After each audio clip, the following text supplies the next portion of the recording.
So I've got a special treat for you all today, seeing how I'm the walking wounded here today. I've asked John Hales to come and share with you this morning a message the Lord's laid on his heart concerning our daily walk. And he told me last night on the phone, or yesterday on the phone, he had to live what he's about to preach. So I'll let him explain all that to you. Come on ahead, John.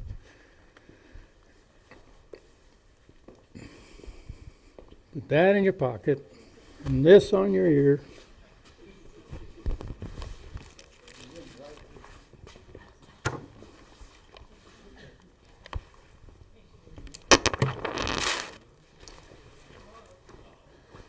I'm getting serious when this happens.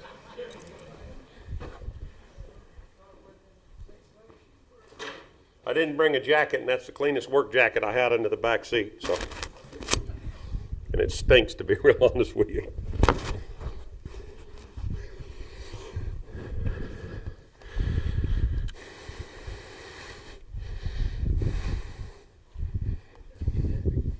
Am I good?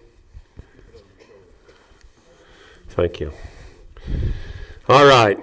How's everybody doing this morning? It's a lot better than being hot, ain't it?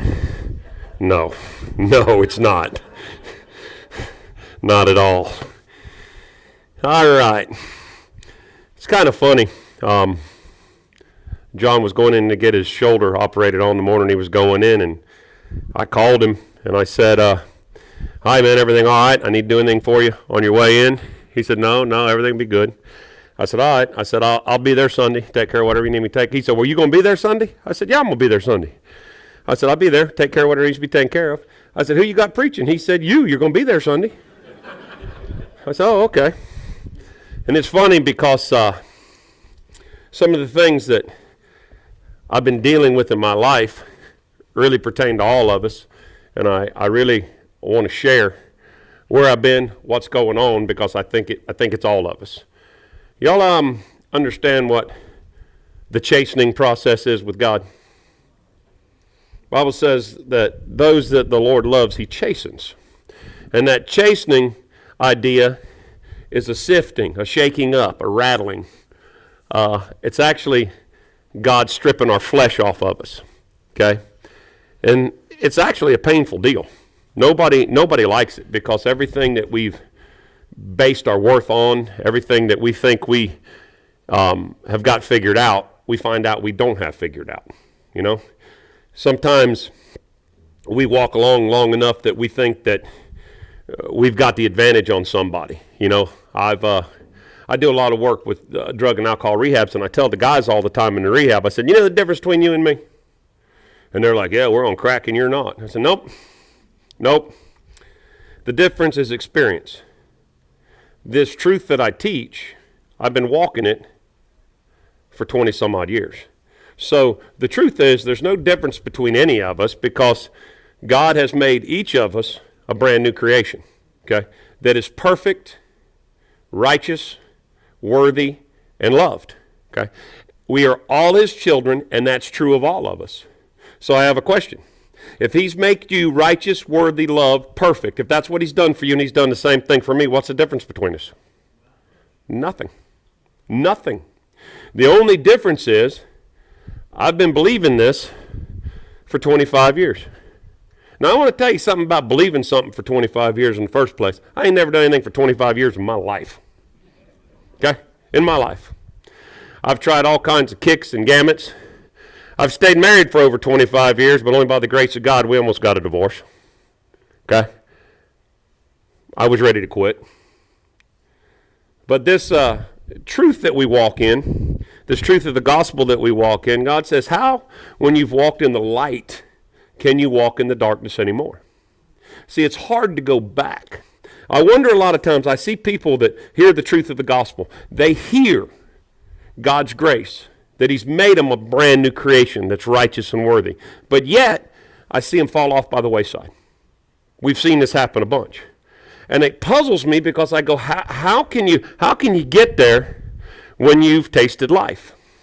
When you've had life, how do you go back to death? I mean, I'm not the smartest cat in the world, but I can promise you this much, okay? Life is a lot better than death. I figured that out. I don't like pain, all right? But I think the difference is between an intellectual knowledge of knowing the truth and truly wanting to believe the truth and God clicking it on where we start to grasp it. See, our part is to just want to believe the truth. Now, the problem is, I want to believe the truth where it's convenient, right? I want to believe the truth when it makes me feel good. I want to believe the truth when everything inside me is telling me I'm worthless, no good, I'm fighting depression, don't want to get out of bed, and I want to believe the truth that God loves me and he accepts me. Woo, this is good, okay? I can't screw that up. It's wonderful. The problem is, we're all managers. We're all managers.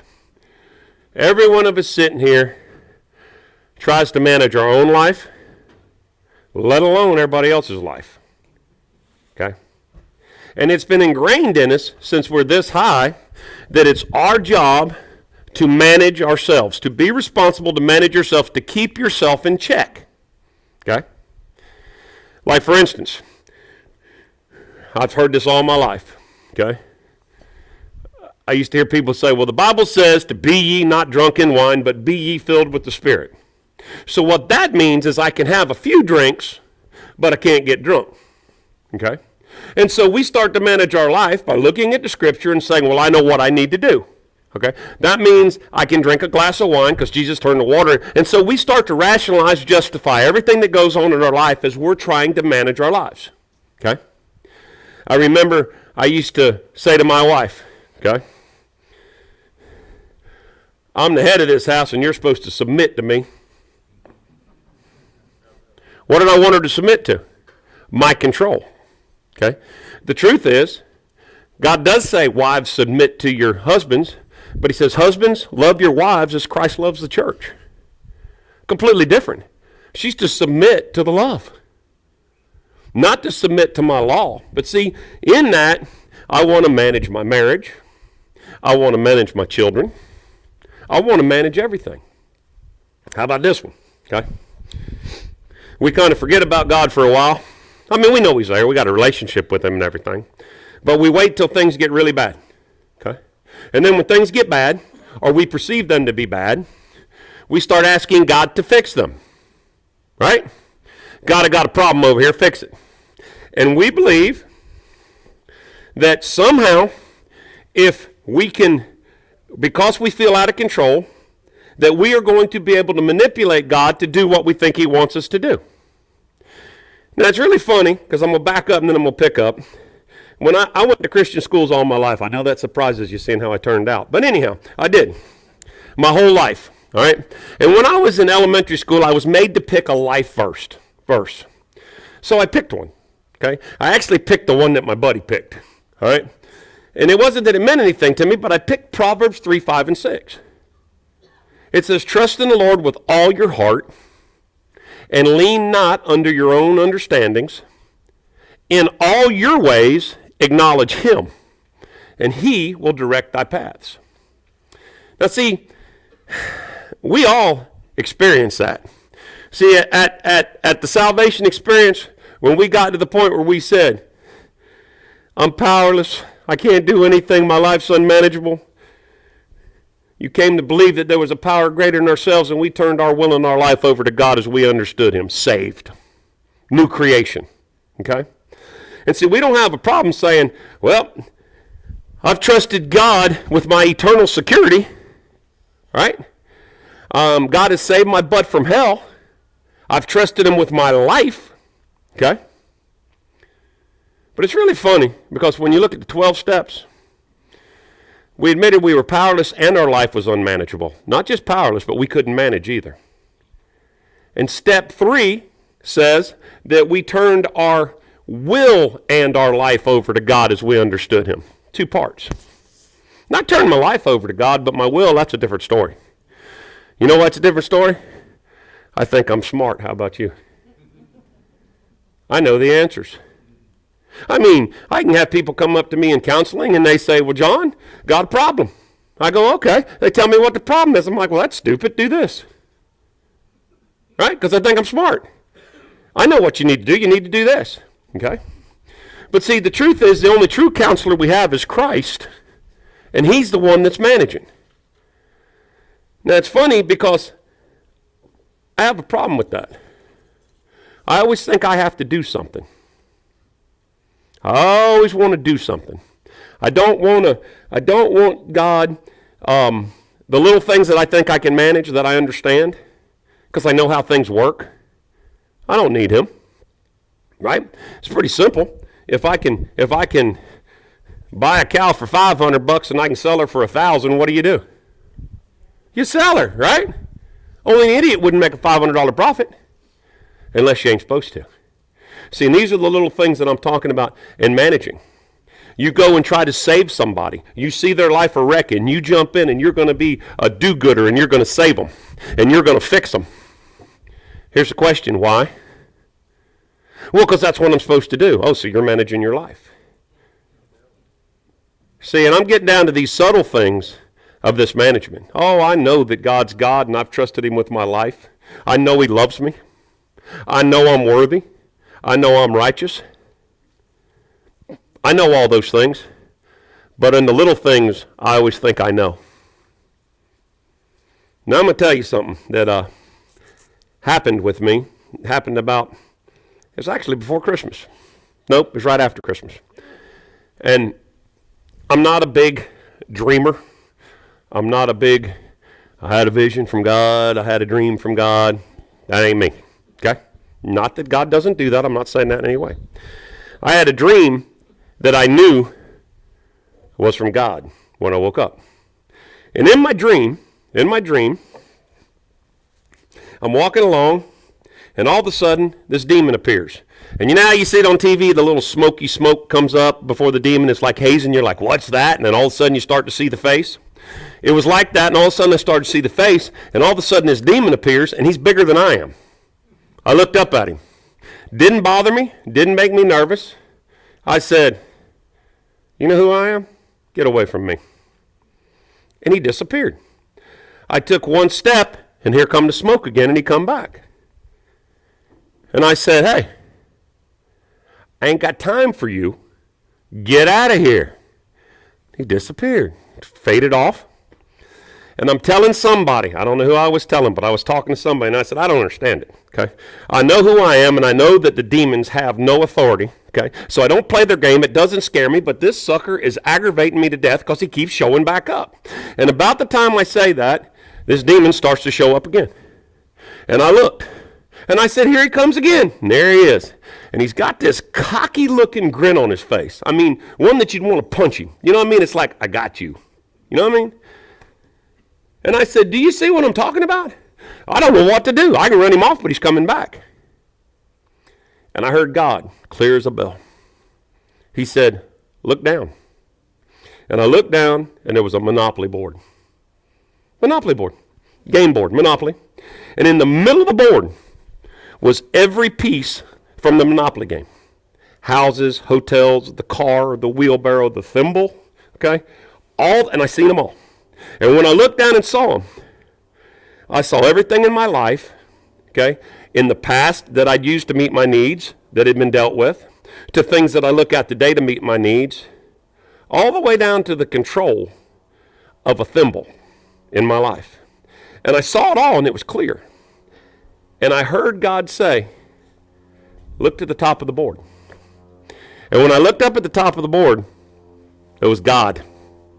Can't tell you I saw God. Can't tell you his name was there. I'm just telling you it was God. Okay? And I looked up and I went, that's God. And he said, push it all to the top. Push it all to the top. Push it to me. And I looked down at all these. I said, these little things don't matter. These little things don't matter. These little things that I control and that I do, they don't matter. He said, push them all to the top.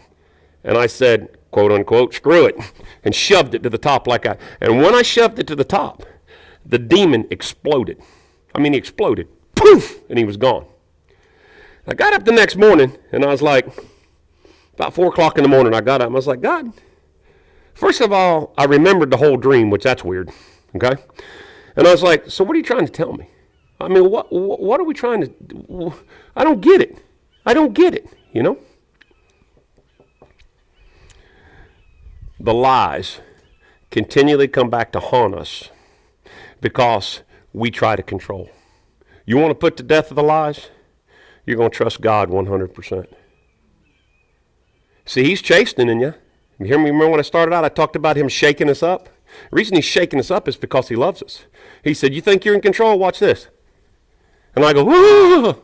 And then the first thing I do is I run to all my friends, okay? And I'm going to get everybody to pray to fix my problem, okay? Let me tell you this, and listen to me careful. We can have sickness. We can have death.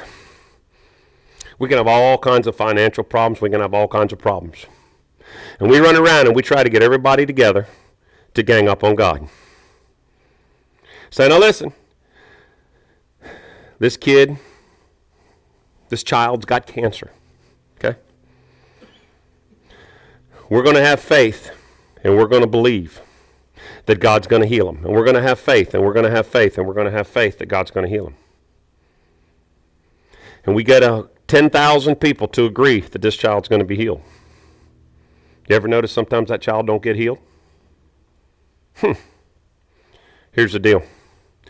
You know why we want to do that? Because we want to feel like we're in control and we think we know what's best for that child. And you say, well, John, him having cancer ain't what's best for him. Who are you? You God? You see the little things? See, I've had God use terrible, terrible things in my life. Terrible things in my life to help me. My nephew died 7 years ago. His death has helped me more than anything you can believe. He was a senior in high school. That's not a good thing. You know? Daniel's sitting back there. I tell him to stand up, but he's in a wheelchair. Okay? I've known Daniel forever. I've learned more seeing him in a wheelchair paralyzed than anything. And let me tell you the cool part. After years, Daniel's good. Everybody tell him. He's been told that the reason he's in a wheelchair because he has sin in his life. He's been told that if he had enough faith, he could be healed. He's been told all kinds of things. Okay? You know what he knows now? That wheelchair's the best thing he could ever got in his life. You know why? It's a tool that he uses to love people, and he's good with it. Okay? Now I'm going to tell you something. We try to gang up on God, and we try to convince God, and I'm going to tell you why you do. There's 3 reasons why we try to take control. There's more than 3, but here's 3. Okay? We're afraid. We're full of fear. Oh my goodness, this is a bad thing. Oh, because this could happen to me. Oh, I really care about Daniel, but let's be honest, I don't want that to happen to me. You know? I don't want it to happen to one of my kids. I don't want to So we go to try to figure out what we got to do to keep that from happening. So the first thing you do is you try to cut deals with God and you try to straighten your life out. It's the first thing addicts and alcoholics do. God, I'll tell you what I'm going to do for you. Right? How many times you give up things for God trying to cut him a deal? Don't lie. We've give up 1,000,000 things. I remember I was driving a tractor years ago, and I was dipping snuff back then, and I remember I got real religious on the tractor because the tractor's really boring. Back then we didn't have air conditioning or radio, so you just drove the tractor all day long. And I decided that I was going to do a great thing for God, and I was going to quit dipping snuff. And I said, God, I'm going to quit this for you. Okay? Who's in control? Me. I'm going to quit it. I threw my can of snuff off. I made about 3 laps, and I was off the tractor looking for it. Where's it at? Yeah? What I'm going to do, how I'm going to control. All right? The key to it is this. Watch. We're doing what we do out of fear, out of guilt, and out of pride. See, you're scared, so you try to do something to fix yourself. And don't worry about it now. This goes all the way back to the beginning of man that we can understand. You remember what Adam and Eve did when they ate of the fruit and they realized they were naked? Adam came up with a wonderful idea, didn't he? He took a fig leaf and he covered himself. Got you, God. After God had been walking in the cool of the evening with him every day and he was naked, the Bible said, all of a sudden he's covered himself and God ain't going to notice. He was in control. What happened next? Here come God, and he hid himself. He was afraid. He was ashamed. He was guilty. And he bowed up in pride to fix the problem. God says he loves us, and he ain't playing that game. He ain't playing that game with us. Those who he loves, he chastens. And we run around here so full of fear, so full of guilt, and so full of shame that we can't even hear what God's trying to tell us. And you know the sad part about that? If I'm full of fear, guilt, and shame, and I'm trying to figure out how to manipulate God and figure out what to do to make my best move, who's the only person I'm thinking about? Me. I ain't caring about you. I'm not loving one another. And see, what really gets substituted for fear, we substitute faith. We're going to make this conscious effort to trust God. Oh, there ain't nobody likes that, right? Because most of the time, when you're asking God, all right, when you're trying to be in control, you're trying to ask God to endorse your plan. I got a plan, and God, I just want you to endorse it. How about this one? We were all scared to submit to God in our lives because we just knew that he was going to send us to another country over there where they eat people with nothing to eat and make you be a missionary, right? See, y'all laugh because we have, haven't we? And so I'd say, well, I ain't submitting that. Why not? Why not? Does God love us? Does he have what's best for us? See, I tell God all the time, God, I know you love me, but I'll be danged if you don't have a funny way of showing it. Because what I perceive love as ain't what you put me through. What I perceive love, that's a spoiled brat that gets whatever they want. Right? That's what I want. I want to be a spoiled brat where you give me whatever I want and I'm fat, dumb, and happy and everybody's wonderful. God said, no, I love you too much for that. Okay? I'm not going to spoil you. I'm going to love you and I'm going to teach you my ways. So we have to exercise the faith to trust God. And when that happens, we have hope in life. You know what I see in our country today? Hopelessness. We're hopeless, ain't we? You know why you're hopeless? You can't figure out how to fix the problem. We all know that our government's in trouble, our country's in trouble, our deficit's higher than it's ever been. We all can see the problems. We're giving out more money than we're taking in. People ain't working. People are becoming self-centered and selfish and all this. But you can't fix it, can you? What you going to do about it? Frustrates you, don't it?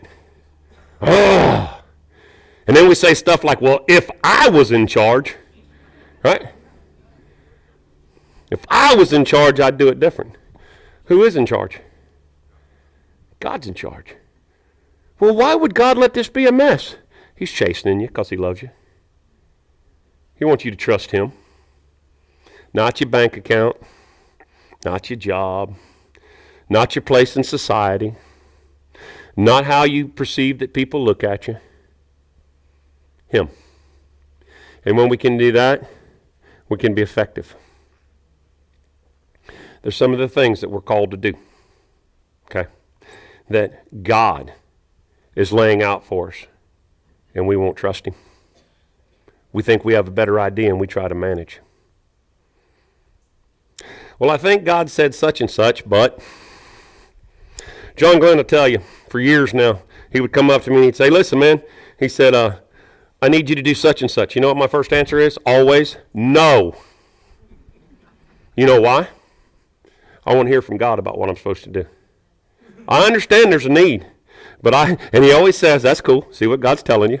But my answer is always no. How about you people that your answer is always yes because you're people pleasers? And then you go, I don't know why I did that. Right? How do I get out of this?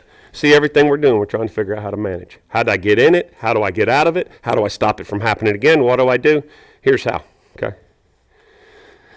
We have a relationship with our Father, okay, where there is no shame, there is no guilt, and there is no fear. He's made you a brand new creation. He's made me a brand new creation that is perfect. That means I have the right to talk to him, okay? I tell him all the time about things that I don't like. I don't like it. In fact, if you look at Jesus, Jesus didn't like a lot of things he had to go through, but he always came back to this. Not my will, but your will. They'd ask him a question, he'd say, I'm here to do the will of the Father. Every word that proceeds out of the Father's mouth, that's what I do. Okay? How did he do that? He knew who he was, and he was willing because he knew he couldn't lose. See, we get so caught up in thinking we're losing. We get so worried about trying to figure out how to save that butt. Yeah, you know I wanted to say ass. You get so busy trying to save that butt that you can't even listen to the Lord because we got to get past this first. I've had people come to me and say, John, I know the Lord's laid it on me to start teaching a class. I got the gift of teaching. It's on me. I need to teach the class. I need to teach. Okay? And as soon as God lets me finish building my house, gives me a big room, and does all these things, I'm going to teach.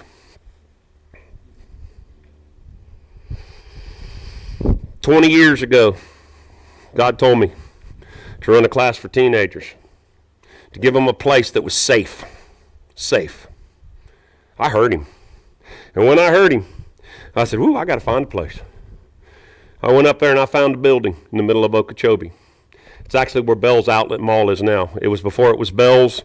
It was when it had closed down and the building was empty. And I decided that was the building. Okay? So I got about, y'all are going to laugh at me.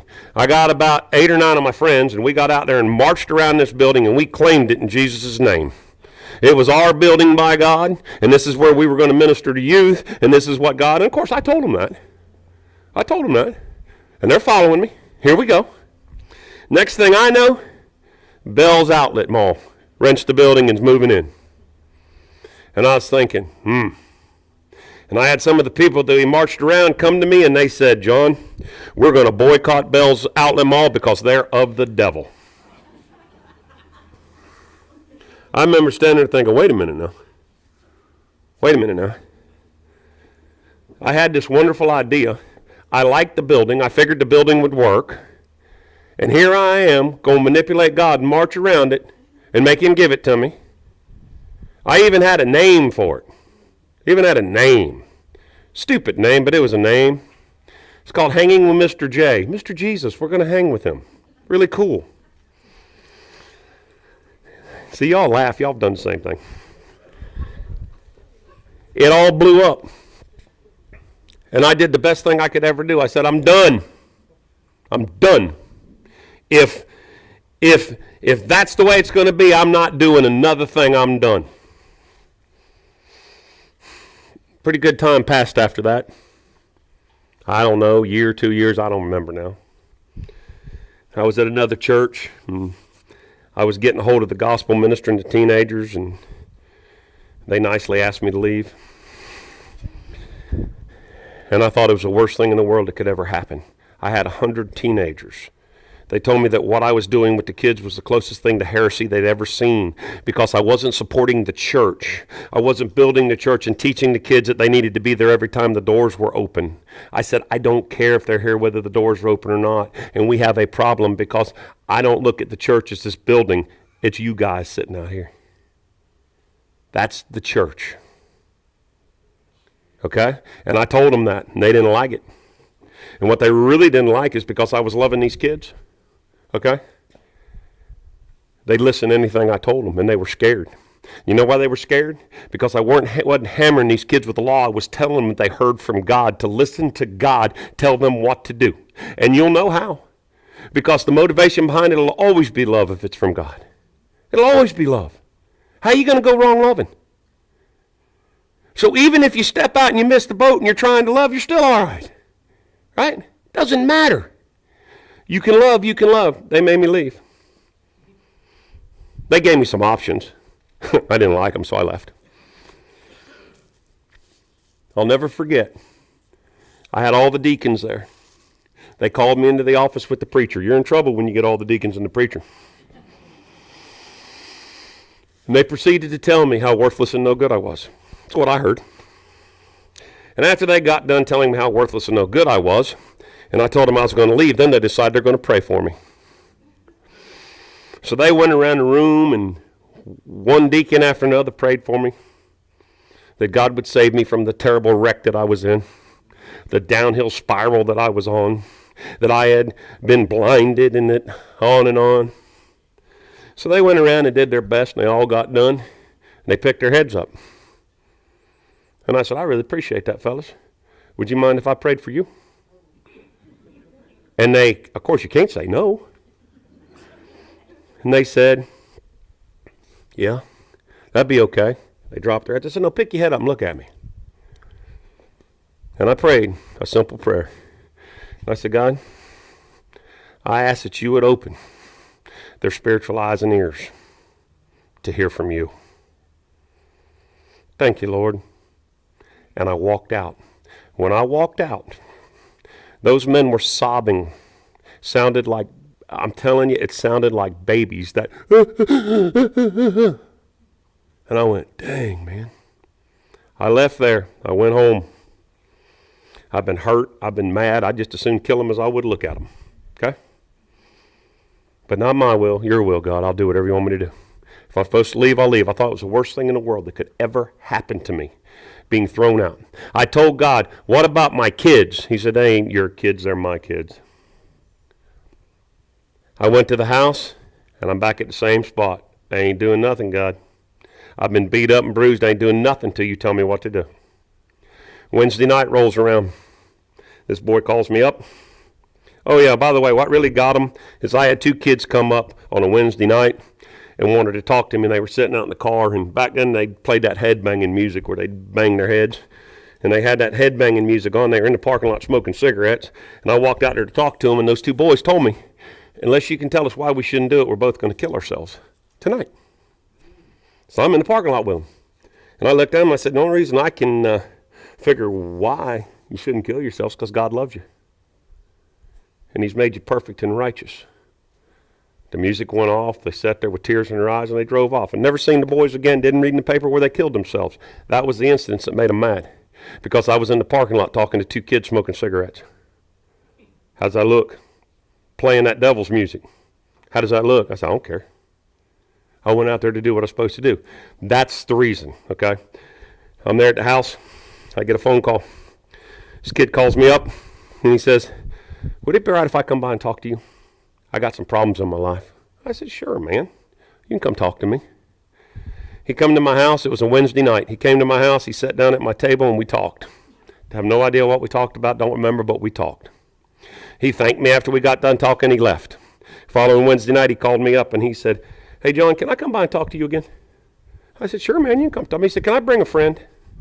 I said, sure you can, man. 20 years ago. Every Wednesday night at my house. Every Wednesday night, there's teenagers at my house. And I had done that for about a month. And I was like, you know, God, this is pretty cool. He said, yeah, hanging with Mr. J. I went, oh, my God. See, I wanted to manage. I had a wonderful plan. You know what I'm saying? Our plan is to believe. Here's my plan, okay? I want to believe the truth. That's my plan. That's my plan. I just want to believe the truth. God, you make it real. God, you show me. You show me what I need to know. When that happens, okay, I can walk forward. I don't have to try to manipulate God. I'm good. I told Daniel Rickards back there in his wheelchair, I waited when he was in the wreck. I knew all about the wreck. I waited. I wanted to go see him, and the Lord said, don't go see him. I said, man, this kid's going to die. They thought he was going to die. Heck, I thought he was going to die. He called me up after I don't know how many days, and he said, hey, man, can you come see me? I heard the Lord say go. And I went down there to see him, okay? And I'm watching everybody talking, okay, about how he's going to be healed, giving him all these wonderful stories where my back was broken, I was paralyzed for 4 days, and then I could walk. That's great. That's great. And I told Daniel, and I told him recently, I've prayed for Daniel to be healed 100 times, but not about his legs. That God would use what he's doing to show Daniel who he is. You want me to tell you what I know? He has. I see Daniel walking. Okay? Now, I've never prayed that God would physically heal his legs. And you want me to tell you why I ain't prayed that he heals his legs? Because the day that I pray that his legs are going to be healed, he's going to get up and walk because God's told me to do it. Do you understand how this works? I don't have to manipulate him. Okay? My job's to love Daniel and everybody else. I don't care where you're at. I don't care what you've done. I don't care what's happened. Okay? But see, this is the kind of faith that we got to take in trusting the Lord with all our hearts. Okay? That's what we got to do. And leaning not on our own understandings. He's going to tell us what to do, and you're going to know. Okay? And when you speak, you're going to speak the words of God, which is to love. We don't have to manipulate. We don't have to waste our time ganging up. Our job is to love one another because we are loved and we are secure and God is in control and you can quit. You ever notice when you were raising your kids, how the kids try to get in control? Here they come. They're going to take over the house. Right? I remember when I turned 13, my mom and dad had split up and I decided I was going to take over the house. Thank God my mom didn't let me. Okay? We went to war, and she didn't let me, okay? You're not in control. But see, it's just like a parent. A parent that loves the kid is going to tell the kid, you're not in control, right? You're going to chasten them. You're going to shake them up. You're going to show them that they're not in control. And see, those whole ideas are all about us transferring them over to listen to their Heavenly Father, to continue to walk and do what they do. Now, I don't know about you, but I'm really tired of micromanaging. I really am. And my heart is to ask God to show me where I am so I can confess it to him and that I'll open my ears so I can hear him. You know, on the rest of these scriptures, I want to show you this. I was quoting to you Proverbs 3, 5, and 6. Let me read on the rest of it. And he says, trust the Lord with all thine heart, and lean not unto thine own understandings. In all thy ways acknowledge him, and he shall direct thy paths. Be not wise in thine own eyes. See, don't be wise in your own eyes, thinking you got the answers. But fear God. Now that fear isn't, oh, I'm scared of God, okay? It's the trembling in the awesomeness of God, knowing that he's in control. He goes on and he says, be not wise in thine own eyes, fear God, and depart from evil. How do you depart from evil? Okay, here it is. I'm going to listen to God. Because he's God. I'm going to stand in his awesomeness after I acknowledge him in all my ways, and I'm not going to think of myself. Watch what he says. I'm not going to think of myself. Be not wise in thine own eyes. Don't think you got it, because you don't. Okay? You don't have it. But what are we going to do? We're going to stand in the awe of God, listening to him. Watch what he goes on to say. We're going to stand in the awe of God and depart from evil. How do you depart from evil? You follow God. You know the problem with your plans? Anytime you're managing your life, here's the problem. I'll explain this to you. You got the spirit over here that's righteous. You got the flesh over here that is unrighteous. Okay? In every one of your plans, although it may be a good plan, there is still the flesh, which is evil. You know what that means? You never admit it, but you always got an ulterior motive. Now, we're not going to admit it because we're doing good things, praise God. But down here, I've got an ulterior motive. I have to continually deal with that. Okay? On the way out here today, I have to deal with this and say, God, I want to do whatever you want me to do. I don't care. I'm done. Okay? And my flesh says, yeah, but you can outdo John Glenn. They'll like you better than him. See, that's honesty. That's there. And I go, shut up. God, I want to do what you want me to do. And God deals with my flesh. Do you understand? In my plans, it is nothing but flesh. It's trying to look good and act good, but it's all for a selfish motive. It's all for a selfish motive. Now listen to me real close. I have people say to me, John, is that the spirit or is that your flesh? I'm going to make life easy for you. Are you ready? Both. Do you have the flesh? Do we have that fleshly nature, that carnal nature? Are you a brand new creation? Yes. Anytime the spirit moves, does the flesh move? You bet. You bet. But get this. When the flesh is moving, the spirit's moving too. In spite of your flesh, God will use you because he is in control. He is sifting. He is doing these things. Let's look at the rest of this. This is great. And he says, it shall be health to thy navel and marrow to your bones. He said, you want health? You trust me 100%. You let me run the show. You just be my child, and it'll make you healthy. It'll be health to your navel and marrow to your bones. You know the problem with us managing our lives? Stressful. Am I right? You got to make everything come together. You don't have just this one little part, then you got to make everything else fit. Before you know it, you're stressed. Can I ask you something? Is stress healthy? Number one killer in the world, stress.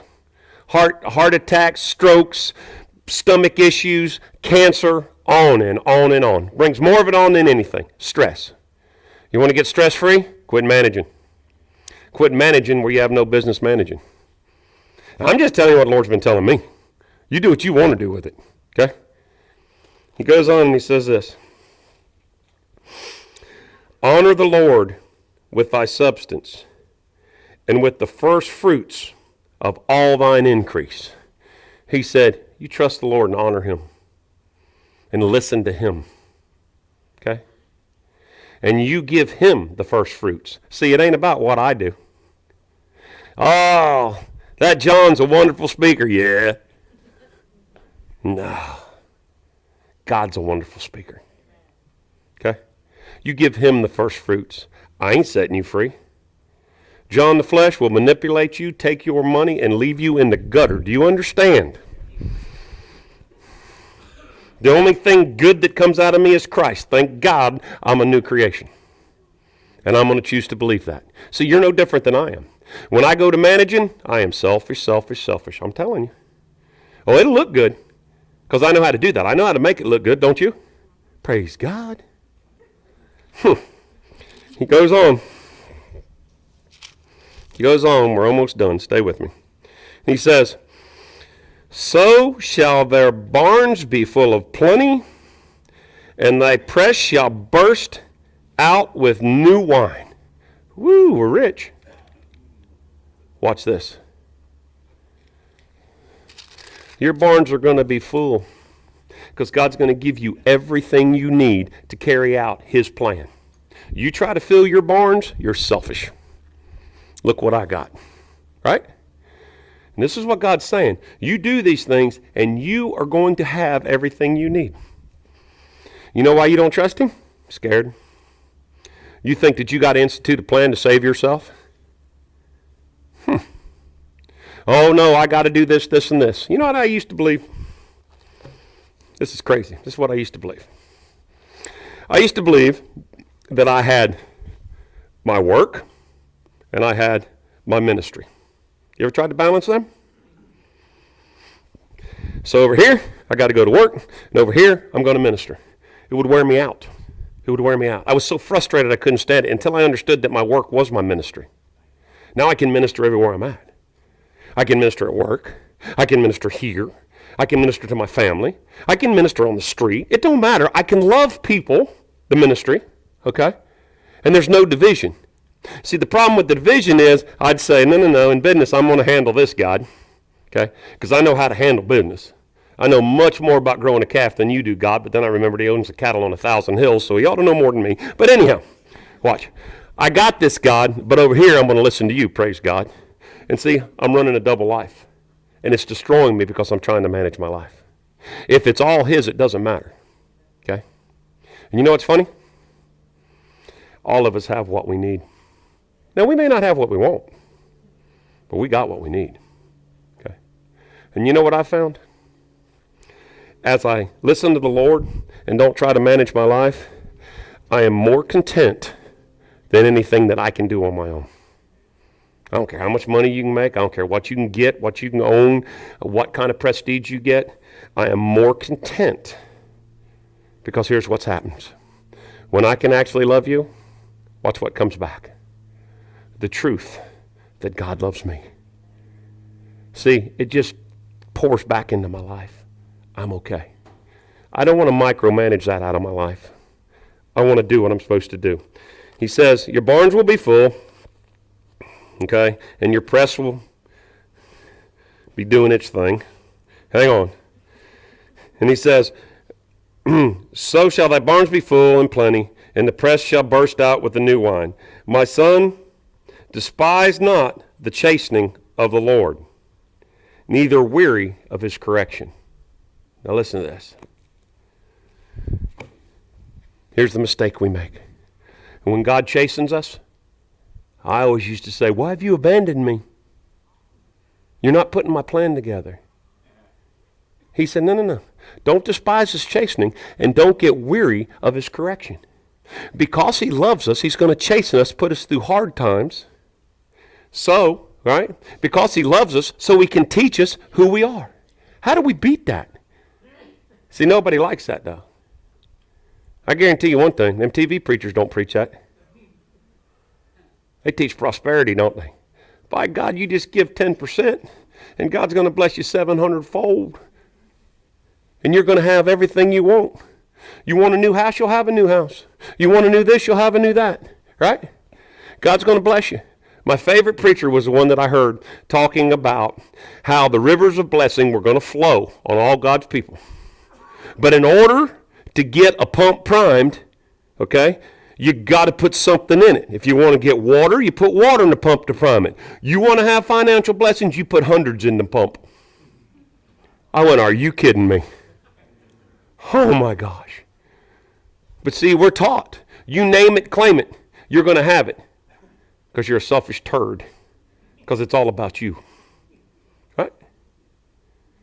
I don't want it to be about me. I want it to be about what God wants. I want to rest in him. I want to let him manage.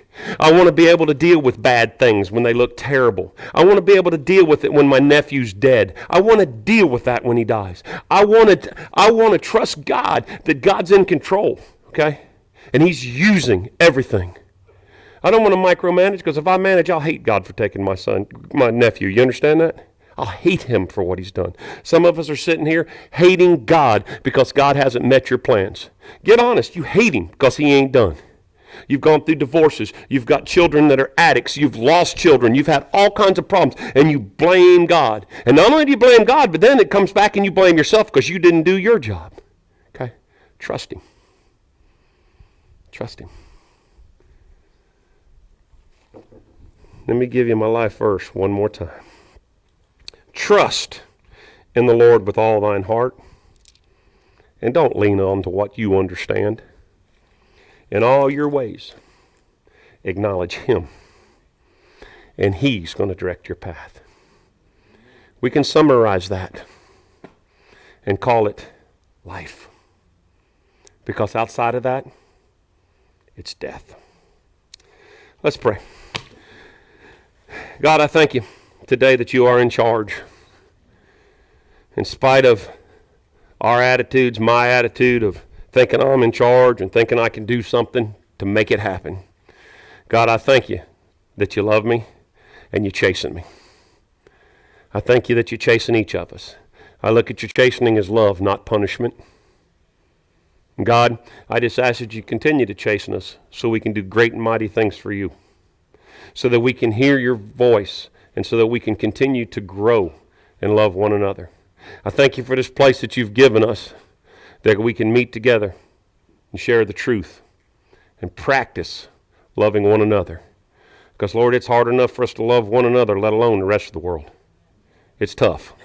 But, God, I thank you give us this opportunity where we can choose to believe the truth and trust you. And, God, I just ask that you continue to guide us. And, God, I'm asking you to chasten us. I'm asking you to chasten my friends, my brothers and sisters that are here, including me. Continue to chasten us so that we can be drawn closer to you.